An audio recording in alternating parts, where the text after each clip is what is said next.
Well, here we go. Midway through our pre-season trip to Girona, QPR have announced our second and third summer signings. 21-year-old Scottish centre-back Liam Morrison has joined from Bayern Munich for an undisclosed fee, while 23-year-old Brazilian right-back Everton Santos has joined on a free transfer following the expiration of his contract with Estrella de Amadora. In this video, I'm going to take a closer look at the highly rated Liam Morrison, talking you through his career so far, what his key playing attributes are, and what we can expect him to bring to Queen's Park Rangers this season. I've already posted a video about new goalkeeper Paul Nardi, and I will be following this one up with another focusing on Everton Santos. So make sure you like and subscribe this video if you enjoyed this one and you want to be notified when the next one is live. Liam Morrison was born on the 7th of April 2003 in Saltcote, Scotland. His youth career began at Rangers, but it was at Celtic, the club he supports, that he rose quickly through the ranks as a kid. At 15 years old, the Scotland national team started to take notice too, and he has been a mainstay at each age level since, making 30 youth appearances from the under-16 upwards to date. Scotland's youth coach once said that Morrison has all the potential to be a Champions League centre-back. His progress didn't slow down at club level either. At just 16 years of age, Morrison was called up for Celtic's first team squad for pre-season in Austria and Switzerland,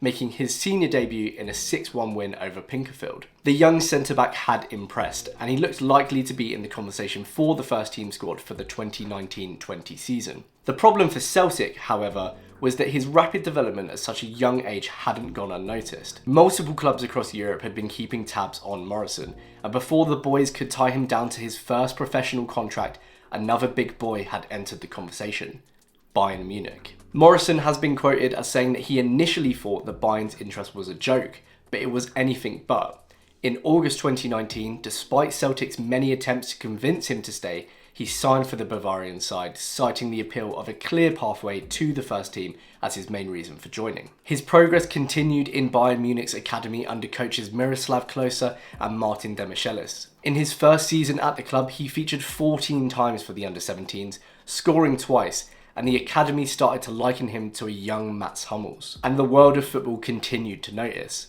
At the close of that season in 2020, he was named in the Guardian's list of the 60 best young talents in world football, alongside the likes of John Duran, Jamal Musiala, Florian Wirtz and Benjamin Sesko. The following season, he progressed into the under-19s, making 19 appearances and scoring 1 goal before eventually progressing into Bayern Munich 2. Injury would curtail the first half of his 22-23 campaign, but he would become a mainstay on his return in the B team, featuring 24 times and scoring 1 goal. Later that season, he would make his first appearance in a Bundesliga squad as an unused substitute in Bayern Munich's 2-1 win at Werder Bremen. And last season, the club and player felt it was time for Morrison to start getting senior level exposure. He was sent out on loan to Wigan Athletic for the season, a move eased by fellow Scotsman and Celtic alumni Sean Mahoney being at the helm for his first full season in charge of the Latics. And as Mahoney's first acquisition of the summer, he more than repaid the faith shown in him for his first senior season. He made 35 appearances across League One,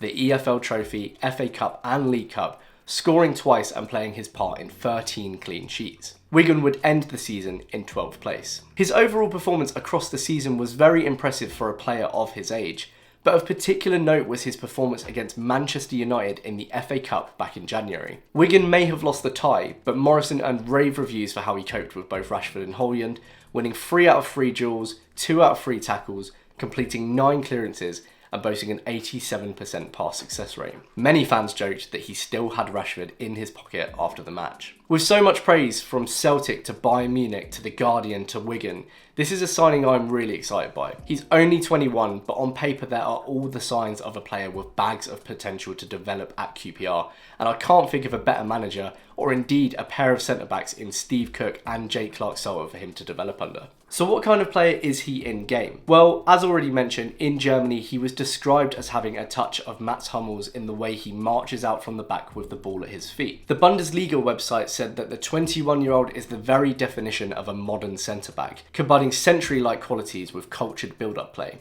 And if that doesn't already sound good enough, he's also capable of playing on either the left or right of central defence and can beat a man if he has to. Speaking to QPR directly, he describes himself in a similar way. I am comfortable with the ball at my feet. A lot of my game is about playing out from the back, and I have good leadership qualities, so hopefully I can bring that to the team. And with the kind of football that Marty plays, it's not surprising to see that we've opted to bring in a young defender that is so composed with the ball at his feet, has a strong passing range and can build from the back. That is clearly the playstyle that Cifuentes is looking to implement, further evidenced by new goalkeeper Paul Nardi. Of course, the beauty of Morrison being announced an hour out from our first pre-season match against Santa Coloma in Girona on Friday evening was that he was ready to feature.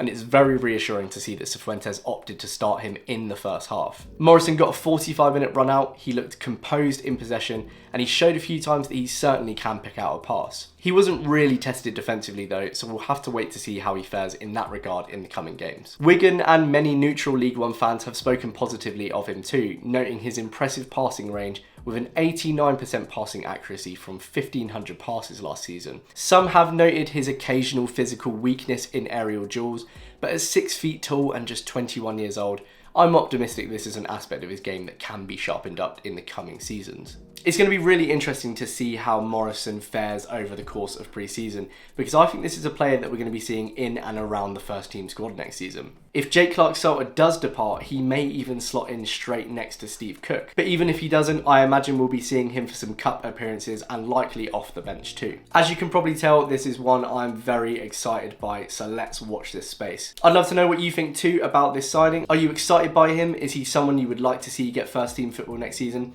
Let me know in the comments below. And if you have enjoyed this transfer deep dive, then make sure to hit like and subscribe as well. It really helps me to develop and grow the channel. Thank you so much for watching. And as I said, my next QPR video will be focusing on Havertz and Santos. So keep an eye out for that. And I'll see you next time. Cheers.